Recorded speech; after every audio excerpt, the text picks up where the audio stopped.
Welcome to Basketball Heads Live. I'm your host, Glenn Pooh Harding, and tonight's guest is Coach Peter Martin. That's right, Sports Zone Director Peter Martin. He has been a pillar in our community for over 35 years.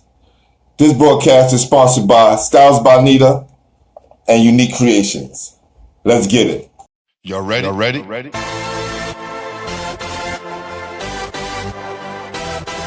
Yeah. You have just stepped into the world of chaos, where everybody goes hard. Come on. Go hard. Go hard. Go hard. Go hard. Go hard. Or go home. Never back down. You gotta hold your own. Go hard. Go hard. Go hard. Go hard. Go hard. East Coast. Go hard. West Coast. Go hard. Midwest. Go hard. Dirty. Hurry up, everybody. Get online, buy your tickets, cause the game about to start. I'm ecstatic. I couldn't sleep all day long, man. I couldn't even take my nap. You see I'm repping my boy right here, right? You see I'm repping my boy right here. Man. That's right. Look at that all day. Bro. That's right. That's it, man. That's what you're supposed to do. And that's what we're here doing tonight. Yes, we sir. represent the Brooklyn legend. You know, I know you've been doing it in our community for a long time, brother. And when I put up the post of the first pitch I put you with Pearl, you got a lot of love in the community, man. Let me tell you something. You already know what Pearl meant to sports in New York City, period. Hands down. Right. One of the best that ever did it in New York City. Look, I was talking to Kenny Anderson. He was on here, and we was talking about being someone who shifted culture, right? Like Pearl shifted the culture early. And then Kenny came along and kind of did the same thing. Yes. But he told me he was looking up to Pearl the whole time. Let me tell you something. Everybody to this day, if you watch college basketball and you see Dick Vitale, any guard that is playing college basketball, they compare to Pearl Washington. You know, or he talks about Pearl Washington. So, I mean, I went to his funeral. One of the best funerals I've ever went to in my whole life. The accolades that he received, man. I'm telling you. It just brought tears to my eyes, bro. That was my dude. So man, let's get into your life, because we want to say rest in peace to Pearl and make sure his legacy live on forever. And this is why you're here tonight, brother. Yes, sir. Well, my life. Go ahead. I'm sorry. Go ahead. Before we even get into that, let me just ask my first question. I always ask every guest is, who introduced you to the game? My brother Phil. My brother Phil Martin. He taught me. I mean, he carried me around like a puppy, man. Everywhere he went, I wanted to be. My brother Phil. He lives in Maryland right now. College player. He went to Hampton University, played with Rick Mahorn. Nice. Legendary. At Hampton. But it was Hampton Institute. It wasn't even Hampton University. It was Hampton Institute. That's right. You know what I'm saying? That's right. And just dragging me along like a little puppy, man. So my brother Phil, had to give him, who introduced me to the game of basketball. Yes, sir. Did you play as well? Yes, I did. I played, high school ball at Midwood High School. I played 1 year college ball at Baruch College in Manhattan, in the city. Some of the best times of my life, man. That CUNY basketball was something else, man. What year did you go to Midwood? I went to Midwood from, I graduated in 79, from 77 to 79. So you was around that whole time with Jerry Ice Reynolds and Peter Washington? I was before Jerry Ice Reynolds. Jerry Ice Reynolds was a freshman. But the teams that beat us in the championship they took it all away, which I was going to tell you was Alexander Hamilton. They had Cosell in them. Yeah, Cosell and Beadle was their backcourt. Yeah. K. Maxim. They had an awesome front line, man. Ray Haskins was the coach. Coach Haskins was the coach. I mean, they were stars. Yeah. They were stars. Jerry Ice Reynolds was at the end of the bench during that time. He was a freshman. Now, if you look, right? That's Coach Haskins right there. That's my godfather, bro. I love that dude, man. Coach Haskins, man, I pick his brain every time I see him. I actually, I saw your last show with Coach Haskins was on your show, and I was chiming in. I was chiming in a lot, and Coach Haskins is the best. He's the godfather. Yes, and I don't think he gets the respect that's due to him. You know, for a guy who went 179-14, carried 24 kids on his roster, and then 12 of them go Division I. No one has ever done that in the city of New York. Well, if you know, I don't think anywhere in the country at one time. If you know anything about the history of basketball in Brooklyn, period, if you don't give Coach Haskins his respect, you're not a basketball guru. Simple as that. That's you right. know nothing about the game if you don't give Coach Haskins his respect, and that's just what it is. Yeah. So who was on your team during those Midwood days? Were you guys any good? Oh, we was decent. I mean, we every year we went to the semifinals, but like I said, we lost to great teams. We lost to Coach Haskins' team, who won the whole thing, and then one year we lost to Boys and Girls, who won the whole thing, coached by Coach Mickens. They had Richie Gordon in them. Richie Gordon wound up going to Columbia University. They were loaded. You know, back then, I mean, it was tough. You know, I mean, we was playing against guys like it was Stephon Marbury's brother, Eric Marbury. Yes. Eric Marbury, jump out the gym. You know, I mean, you talk about Steph, but Eric Marbury was the real deal, bro. Yeah. So they had some ballers back then, man. That all those guys went Division I, major Division I. Right. You know what I'm saying? So I mean, we held our own, but I mean, it was a small school, but I mean, we just pressed you half to death. That was a small thing. We picked you up from the time you take the ball out all the way to the end. We had that full court press. And if you wasn't a smart team, you was losing to us. Simple as that. But it was all good though. It was a great time in my life, man, that I would cherish forever.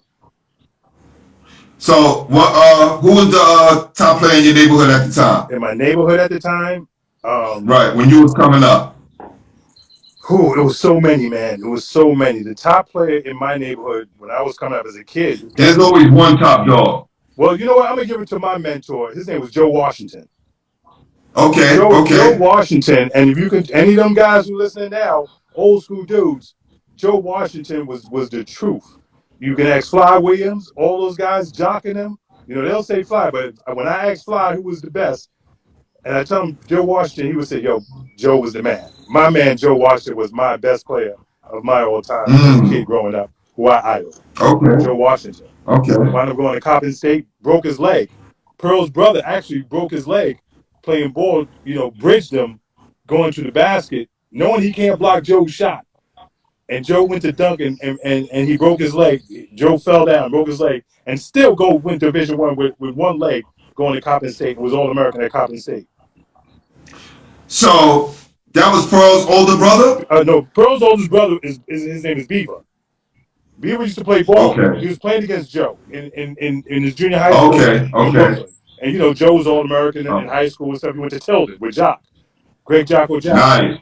Right? That group, right. With World Be Free, all those guys, they were awesome back then, man. World Be Free went to Tilden? No, World Be Free went to Canarsie. He went to Canarsie, yeah. I thought he did. Yeah, led Canarsie, to the city championship. Yeah. Really? Yeah, Canarsie they were loaded, man. I saw him in the pros. You get to see the kind of the finishing touches to who these guys really become. But how was he in high school? Oh, let me tell you something. He was world. I mean, I don't remember him in high school. I remember him, from Guilford when he went to Guilford and he went to the pros. But from my partner Darryl Glenn, who runs the Brownsville Recreation Center, he was under Jock. I mean, those guys, that whole group was just awesome. Brownsville had more players coming out of the pro going to the pros than any other neighborhood. Brownsville had from World, Fly, Jerry Ice Reynolds, boxing they had Tyson, football Otis Wilson, Super Bowl champion, Riddick Bowe, Shannon Briggs, all that in a 5-block radius, unheard of. Eddie Mustafa Muhammad, but the players, I mean, with Jock and them, that whole group, man, was just even Coach Haskins will tell you, they terrorized every tournament throughout the country. Now, how does a guy like World Be Free, who undisputedly was the man in New York City during his time, wound up going to Guilford College? Jocko Jackson brought him there. School slept on him. But, back then, if you were good, you were going pro. If you put in work, they were going to find you. And he put in work at Guilford, you know. And you have to remember too, Jeff Houston came out of Brownsville. Right there in the class. Jeff Houston led the league in assists one year. He had a record, I think, like 22 assists in one game. Right there. All that whole group, they all lived together. They all played summer ball together. It was like 25 of them, solid, during that era, man. And, the regular Joes like me, I was just a regular Joe, just watching guys like that, man, and playing, man. It was so talented, man. So talented. So you had a bird's eye view of some of the greatest basketball players in New York City history that burned the fire in you to further your career, not only as a player, but really as a coach. Correct? Yes. Yes, sir. When did you know you wanted to become a coach? I started playing ball and I started being a player coach at the same time. I played in tournaments. And in the tournaments, I was a player coach. I ran my own team and played at the same time. And I just got that coaching bug. Then I started coaching kids. I started coaching in summer youth teams. And I remember one tournament we played in East New York in Alabama Park. Hardcore. It's like they call it the Cage, I think it's now, still to this day. And we was playing against Ed Dandover, Bug Eye. Right? Yes, yeah. He was a kid. Yeah. He was a kid. Played against him my freshman year. Right. Yeah. Right. He was a kid at the time, and I had just a crew from Brownsville, young pups. And man, this guy, we call him Sheik. His name is Gary Johnson, and he was checking Ed, and Sheik broke his arm in the game.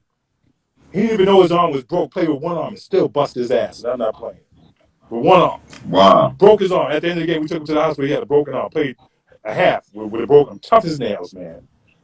Those kids, let me tell you, some Brownsville kids, man, I'm telling you. Even now to this day, we're going to get into my kids later on. But those Brownsville kids, something about them, how they bred, man. They running the walls, man. I don't know what they're eating, but they tough as hell, man. Yeah. Tom Kinchowski said that Brooklyn produces the toughest basketball players in New York City. And the best and toughest basketball players in New York City. I believe that. And that goes with anything about Brooklyn. Man. Brooklyn go anywhere to play ball. You got guys uptown, they don't want to come to Brooklyn. Yeah, listen, I'm so glad you said that. That's one of my biggest arguments with this podcast. When I be interviewing the guys from uptown, I let them all know. Yeah. A lot of y'all didn't come down to Brooklyn. We had to go to y'all.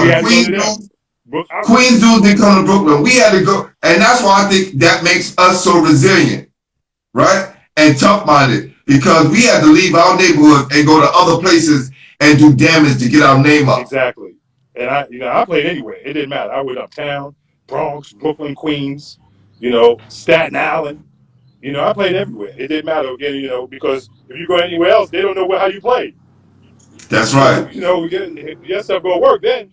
You know what I'm saying? So it was all good. So, but yeah, Brooklyn kids, they play anywhere. We take our kids now anywhere and forget it. They're amazing, man.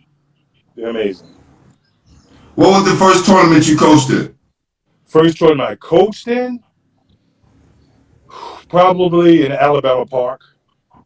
Young days, Alabama Park in East New York, where I tell you. No, actually, the first one I played coach, it was in Foster Park. Okay, all right. God. Foster Park was gangster city, bro. We had to leave our stuff in the park and cut out. We won a championship that day one year, and we had to leave our trophies in the park and get the hell out of that damn park. Foster Park was no joke, yeah.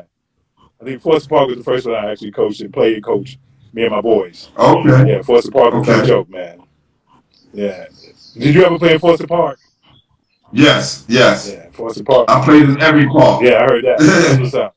From Brooklyn to Queens to the gyms to Lost Battalion, to St. Claver's, right? To BRC. Yeah. That's my pedigree, man. I had to because I made Lincoln my freshman year, and I didn't want to get cut. I didn't want to lose that position. I thought in the beginning I shouldn't have been on the team, but of course I wound up developing to a really good player. Right. So I worked hard, and all the places that you were supposed to play, I went and played that. And that was my problem. I didn't do that when I was in high school. My coach told me, he said, when our last game during one of the seasons, he said, I don't want none of you guys going to play in any of those tournaments where you're going to get 50 points. You have to play in tournaments where guys are better than you. What did I do? I went to a tournament in Bed-Stuy where I can get 50 points. So a couple of my guys, they went and they played for Gil Reynolds that summer. Another one of my coaches. Yes. Two of my guys, Joe Esposito and Dwayne Myers. They went to Bernard Myers. They went to play for Gil that summer. They came back. Oh my God, like beasts. I came back, almost the same way because I went and played those weak tournaments, and I didn't get any better because I didn't go against the heavy competition. I was decent, but I should have listened to my coach. I didn't listen to my coach, and I paid for it. But yeah, listen. We back in those days, you didn't have a choice, and if you didn't do those things, exactly, that's the result of that. Yeah, and that's what I tell my kids now. I teach them from my mistakes. Don't play in no weak tournaments where you're getting 50 points, 60 points. You got to play in tournaments where you're going to up your game and play against guys that are better than you. That's going to make you better.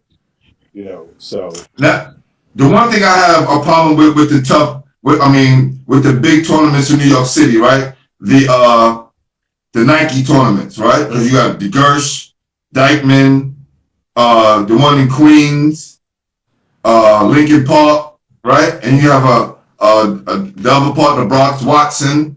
But whatever the case, they have our high school kids playing pro rules, right? Mm-hmm. Which is great for developing their one-on-one game, mm-hmm. but it stagnates a lot of them once they go to college because 90% of all the colleges play zone. Right. Right? And even in the high school, when you go back to high school, because you see a lot of these players, they be dominating, averaging 30 and 40 in the summertime, and they averaging 12 and 15 in the high school game or 18, because of that factor is not there for a clear out or for that one-on-one. Yeah. I don't understand why the big money corporations do that. Like, I have a theory that they, out to destroy the game the same way the NBA did with EBC. Well, right? Yes.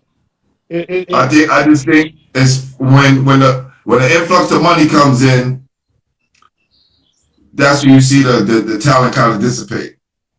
It's all commercial. Like I never liked that EBC business. That wasn't basketball. To all due respect to the N1 mixtape guys, that wasn't basketball. I gotta give them respect because that was the way they was making their living, but that wasn't basketball. Right. But at the end, like I said, coming from Brooklyn, Brownsville, and playing in the BRC, you were getting checked, bro, from the time you take the ball out. You know what I'm saying? And that's why, a lot of guys, even, they came out, and I'm going to say this about Pearl, that when he was coming up, he was so good, he would play in other tournaments. They wasn't checking him the way they, when he came back home at Brownsville, how they checked him. They didn't care anything about him when he came home. They were checking him from the time he take the ball out, Right. So other guys would back up off him. He going to play on their back because they were scared to get shook. But when he came home, they made him work. You know what I'm saying? And a lot of these kids go to these tournaments, they got a little name, but the guys are not checking them. You know what I'm saying? So, the games that we teach now in our league, and I want to go back to in one of your podcasts where you was talking about free tournaments and stuff like that. We have free tournaments in Brownsville. My partner and I, Dwayne Kennan, we sponsor free tournaments for our kids, full uniforms. We have pro-am officials. Remember I was telling you when you and Rob were talking, and we don't charge our kids a dime. And we got kids coming from all over, and we have classes taught by Nike. What the hell is that? One of the Nike companies that we have. I'm run by my girl Sally, the Peace Players. She teaches a class. Oh, okay. The Nike Peace Players, they teach the class. We got refereeing for our guys. We have so many different programs. We don't charge a dime. Where's this located? Van Dyke Housing Development in Brooklyn and Brownsville on what's that? Thomas Boylan. Thomas Boylan. No, Mother Gatson. Right? Send me that information, and I'll definitely promote that for you. We're just waiting for this pandemic to end, and let me tell you something. We ready to rock and roll, man.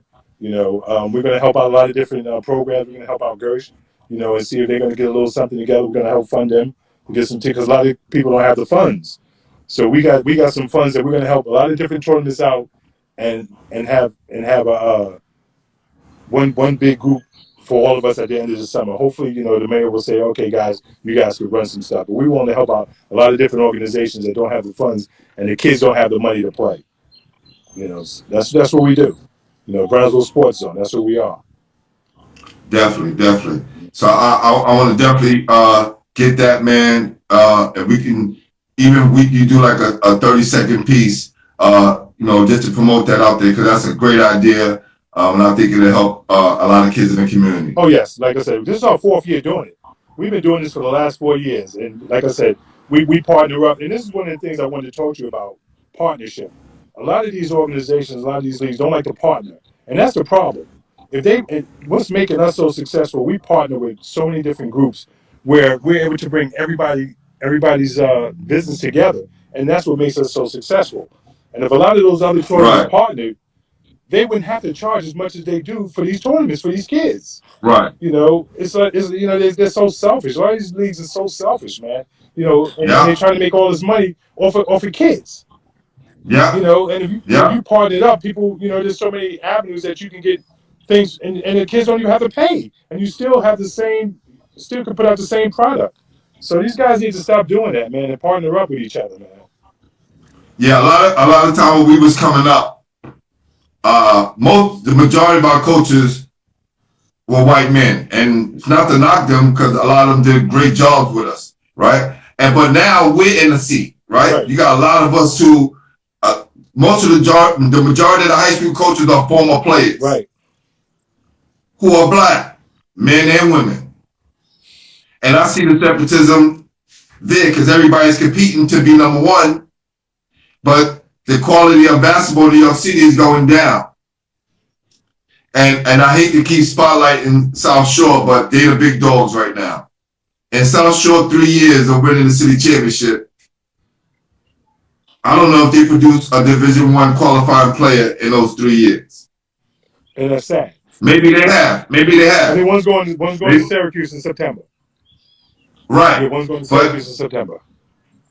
Did he go to prep school? I think he's going to be in prep school, but he signed with Syracuse. So I think he has to do 1 year in prep school. Right. I did 1 year in prep school my senior year. So I'm not knocking people who go to prep school. But what I'm saying is, with all of the advancement that we've made, right? And a lot of us who went through the stuff back in the days, we should be making it a lot easier for our kids now. So guys like Rob and Will Jackson, who's at Banneker, who keep their kids at a high level academically, right? And Rob has sent every last one of his players to college except one. Now, he's not at a AA school. How is he able to send all of his kids except one? And I know the one kid because I used to coach him. And that was that kid's choice. I'm going to tell you what. So this is what I'm saying. With all the power, all the big company that's involved, all the championships that's being won, we're not producing the players like we used to. And guys like yourself, I know, because we're going to get to it, to all the kids who you helped get to college and all the kids that you coach, because Rob is one of your kids. Yes, he is. And that's my guy to the end. One thing about my partner, Dwayne Cannon, he doesn't stress winning. He stressed teaching. He tells all the coaches. He tells all the coaches that coach in our league about stressing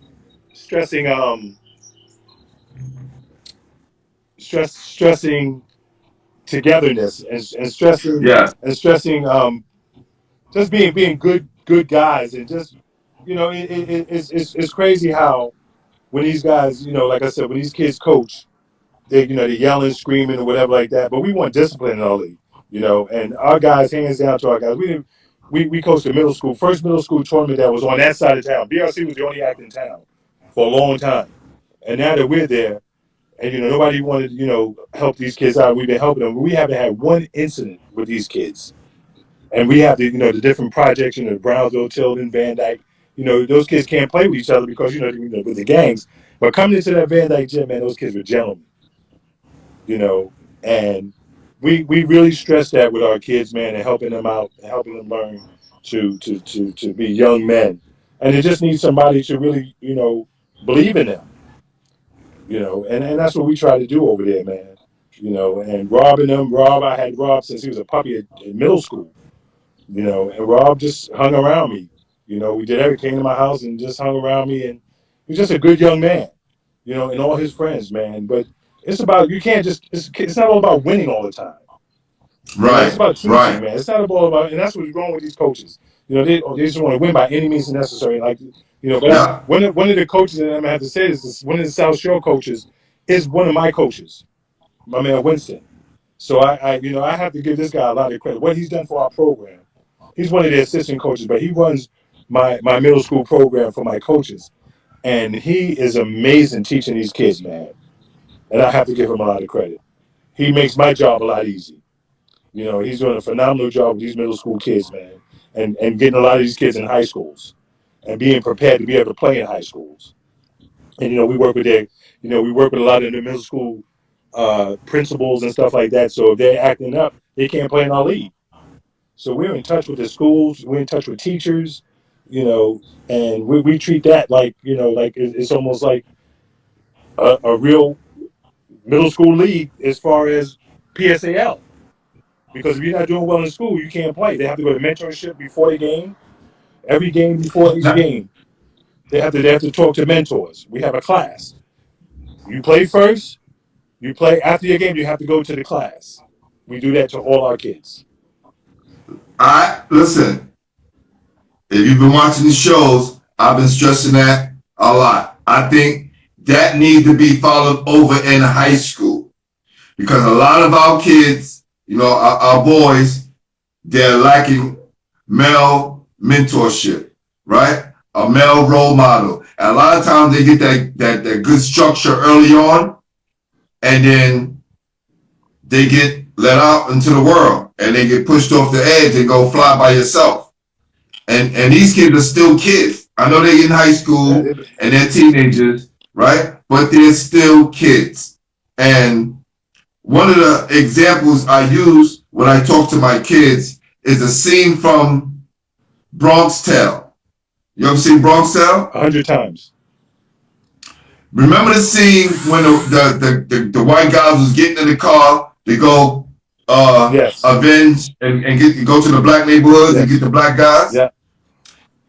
Now Sonny, who saw the kid who he liked in the car, because look, he kept it real and he was a street dude. I'm gonna save the one I can save. Right. The kid didn't want to go. Right. But he didn't have enough guts to say he didn't want to go because he didn't want to look like a chump in front of his peers. Right. So it took Sonny, an adult, to come snatch him out that situation. Right.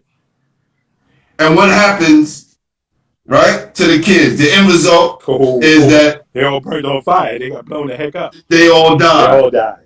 Every one of them. So that's one of the main parts of that movie that sticks out to me the most, because our young people need a lot of help. That's why I like working with the middle school kids, because I look at it, those are my pups. You know what I mean? And I'm preparing them for high school. I used to do high school. I did a lot of pro-am for years, unlimited. I said, you know what?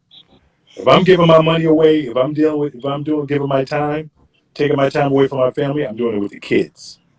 And that's why I went down to middle school. And it's one of the most rewarding things I've ever done in my life.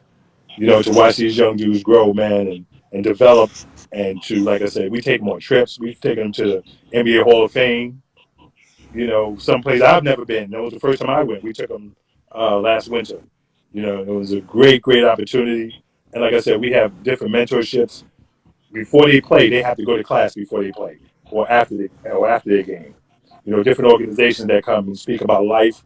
We're doing job training we do have a high school program as well, where it's involved with the police department, and they help us out tremendously. So, yeah, the police help us out tremendously in that Van Dyke program. So I want to give them a shout out as well. So No doubt. Salute, the we're well. positive officers out there Oh making a man, difference. they're great. My son's an officer, so they do a lot. They do a lot of work. So it's all good, man. It's all good. Yeah, I think that idea, what you have in that structure, is a perfect situation that can help turn New York City basketball around, starting in Brooklyn, where we can maybe invite some of the high school coaches down to the program to see how it's ran, right? And a lot of coaches can now start adapting it to their programs. But I know a lot of them gonna be like, it's a lot of work because we already got worried about study hall and how we gonna put mentoring in, and we ain't gonna be able to compete.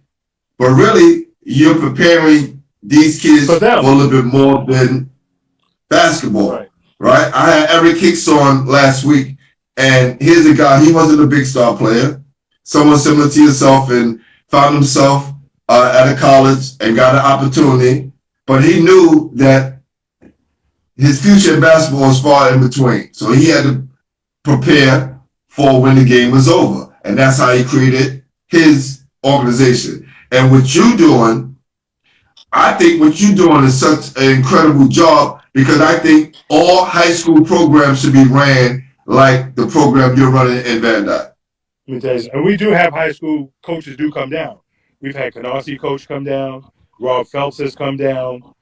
We had I'm trying to get my man Bud to come down. We talk all the time. I've been trying, because I have some players. I said, Bud, I'm telling you, I got some guards that you're gonna love, tougher than nails, man. And they're like South, like in the 7th grade. And these kids, we have them playing when we play in the BRC. We have them playing with high school kids, and they balling. So they started to come and see us and see what we're doing and what we're producing, and find character gentlemen that we have that we're producing, changing their whole demeanor on how they look at life, and we're just helping them and just being consistent, being in their life. It's all about consistency. When you're consistent in someone's life, they know you're not going anywhere. You're going to be there. You're not running off. They've had people run off in their life before. No, Coach Martin's going to be there every other day, every day. You know what I'm saying? And that's like I said, if I'm going to give my money to somebody, I'm going to give it to a kid, that I know really need me and really needs my assistance. And that's, like I said, we have free stuff. We don't charge a kid a dime. And we give them the best stuff, man. When I tell you the full uniforms, reversible uniforms, you can ask them. Actually, guys from BRC, we had Coach Green play in our league. We took care of him, helped pay for different tournaments for him, through our organization, through our Sports Zone organization. And that's what we've done for many organizations.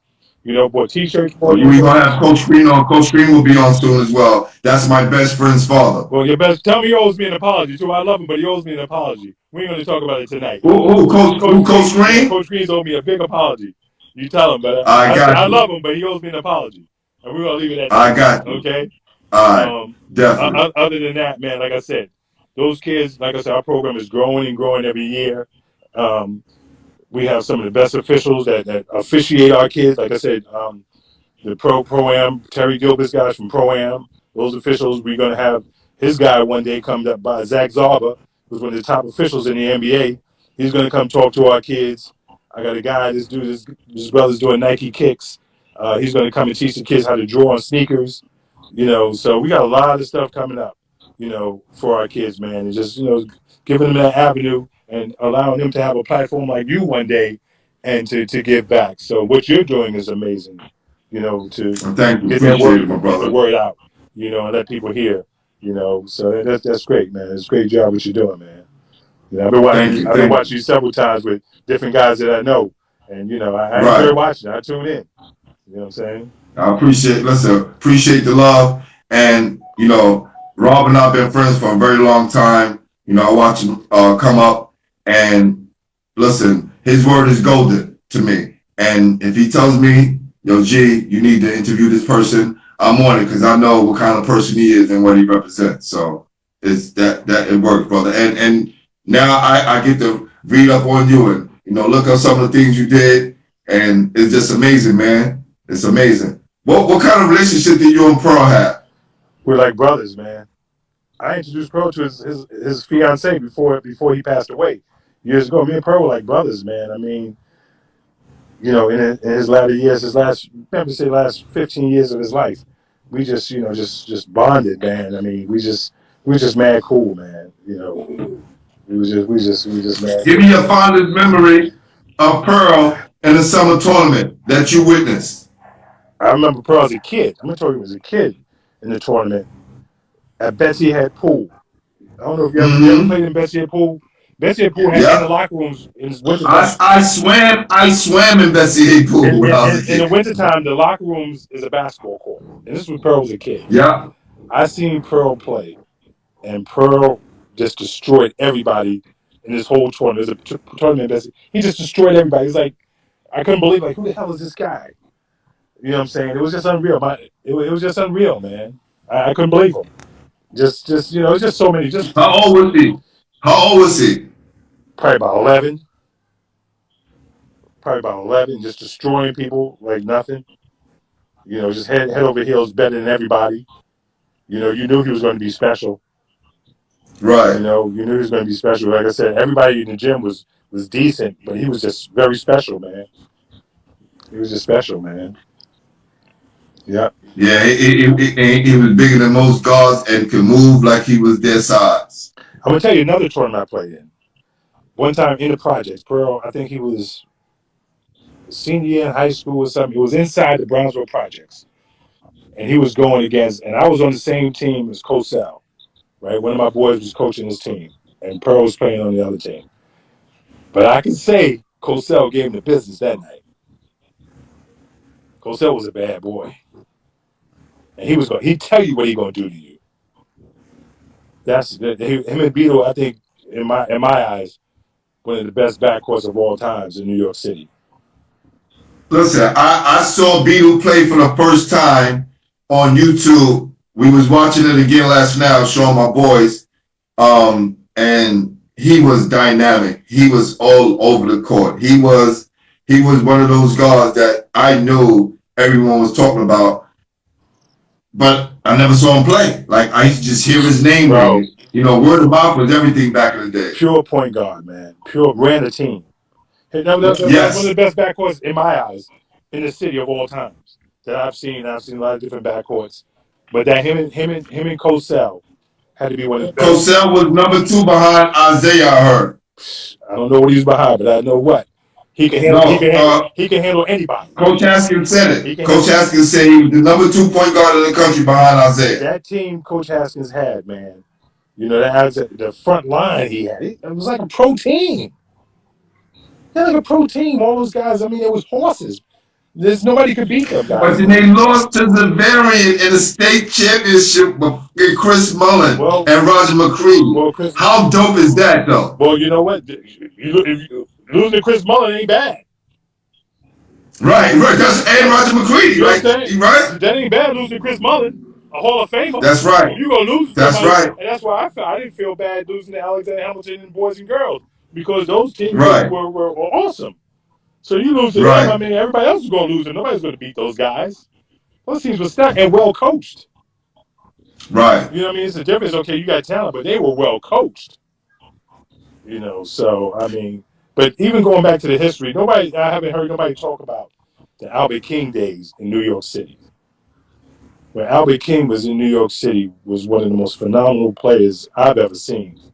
When you talk about Pearl having his gym packed, you couldn't even get in the gym when Albert King played. I heard he was the head of Magic Johnson. Albert King was no joke, brother. I haven't heard nobody talk about Albert King. And, you know, he be skipping over these guys and talk about all these new wave guys. But those guys, I mean, the Vinnie Johnsons, they ain't talking about Vinnie Johnson, man. I haven't heard nobody talk about Vinnie Johnson in any of these podcasts or whatever, man. Those guys, man, you couldn't shout those guys. I'm trying to look, brother. I'm trying to get to those. Trust me. Those guys. I played with Eric. I played with his younger brother, Eric. Brothers are beats. Eric. Right. I played with his younger brother. I played with we was all on the Empire State Games team. Myself, Eric Brown, Derek Chivas, Ross Strickland, Boo Harvey. Right. And I was the young buck of the team. Right. So those guys, trust me, we're definitely getting to them. Get a hold of the microwave. And you're right. No one has mentioned them in stories, right? No one has mentioned the stories. You probably are someone who probably, and Ray Haskins probably go back the furthest out of Yeah, because everybody I interviewed. we're like, you know, we're old school guys. We like we see all the errors. You know what I'm saying? Right, And that's right, why I always pick Coach right, Haskins' mind, because I want to know. He knows. If anybody knows, right. whoever you're talking to, Coach Haskins knows. He's the He godfather. said the first Rucker game was played in Kingston Park. Probably. I remember my dad used to take me to Rucker. My dad was from Harlem. He used to take me to the Rucker when I was a kid. And man, like they said, it was up in the trees. I used to watch Joe Hamlin and them play. I was a little boy. Right. You know, helicopter. Yeah, my boy trying to get me Joe Hammond as we speak. Wow. Yeah, I used to watch him as a little boy, man. You know, my dad used to take me up there. I remember I seen Kareem in New York at Gershwin, walking through Gershwin Park one time Wow. in East New York. Yeah. It was crazy, man. I'm telling you. So, you know, they talk about these guys. We talk about guys that played in the league 15, 20 years, not 1 year. The Vinnie Johnsons in them, man. You know what I'm saying? Those guys, Albert King. You know what I mean? Those guys, man, are legends. High school, college, and pros. If someone got a contact for Albert King, please DM me. Bro, that would be. I'm in tune. Albert King Listen, is the I man. remember being at Philly Dickinson and used to go to the Burger King in Inglewood just to see if we have a chance to see an Albert King, and he would be behind their But circle. he owns a couple of them, doesn't he? Yeah, and this is during his net days. Yeah. Albert King was the man, bro. I remember. All right, I got R.R. Finney said partnerships are very important and need to help programs to be successful. That is so true. That's why I say to you, that's what my partner Dwayne Cannon stressed all the time about partnerships. And I think that's why our program is so successful. We're able to bring so many different organizations to our kids through partnership. So yes, and that's why I said a lot of these different tournaments need to start partnering up together. Where like with us in the BRC, when they have their tournament, we wait. So when they finish, we go because the kids will conflict and you have a lot of forfeits. So then you give the kids a chance to play in every tournament. So I think these tournaments Now got to stop listen, competing against each other like that. that would be a great idea. That would be a great idea. And you know, you can let the Nike tournament be the Nike tournament, but all the other community tournaments should all come together and then you can come together at the end and have the best of the tournaments. That's right? That's how we do it at the BRC. And you can extend it. We never have a tournament at the same time they have one. We always wait and wait for each other to finish up, and then we go at it so the kids can have a chance to play in both of them.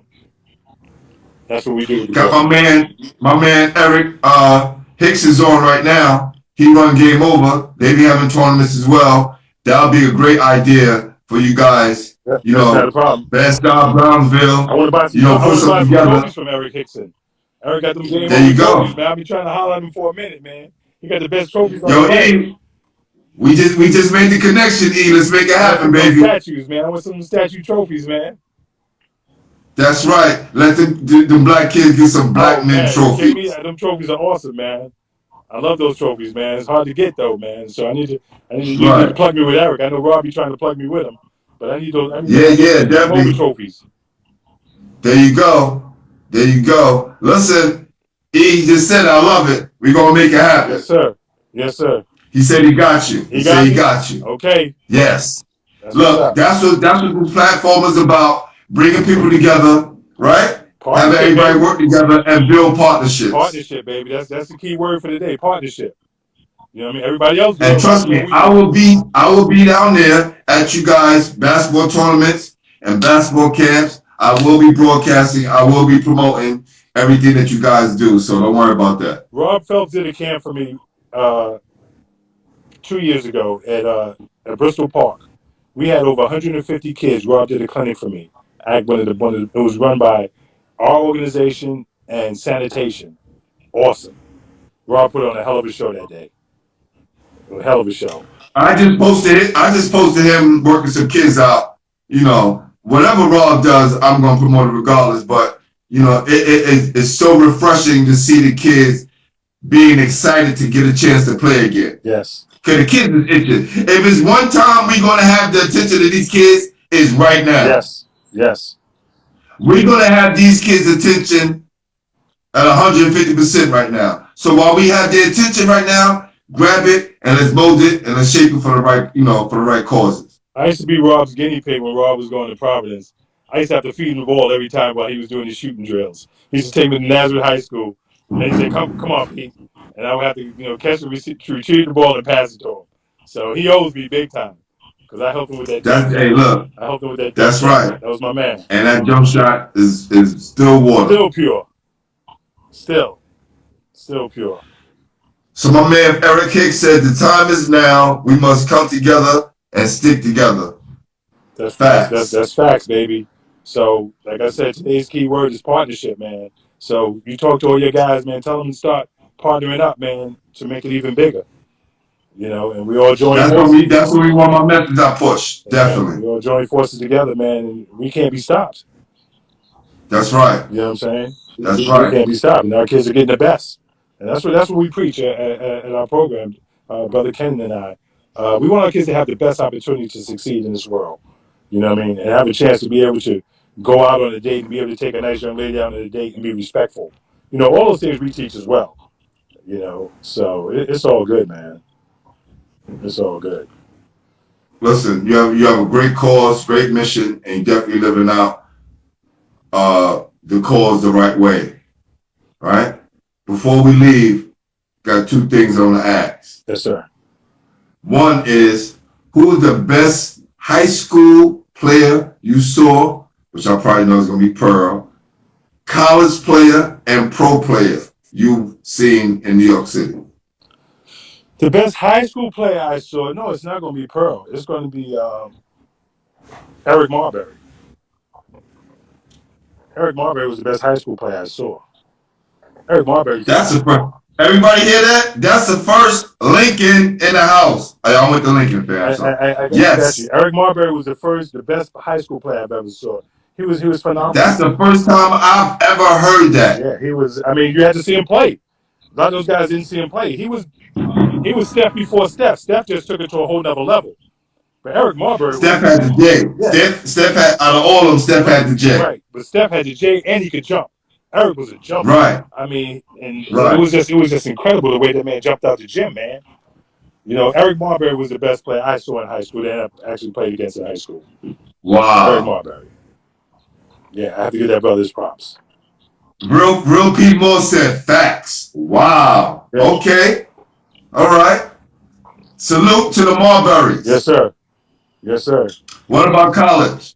The best college player I ever saw, I would say Kenyon Martin. Kenyon Martin? Kenyon Martin was the best college player in my eyes.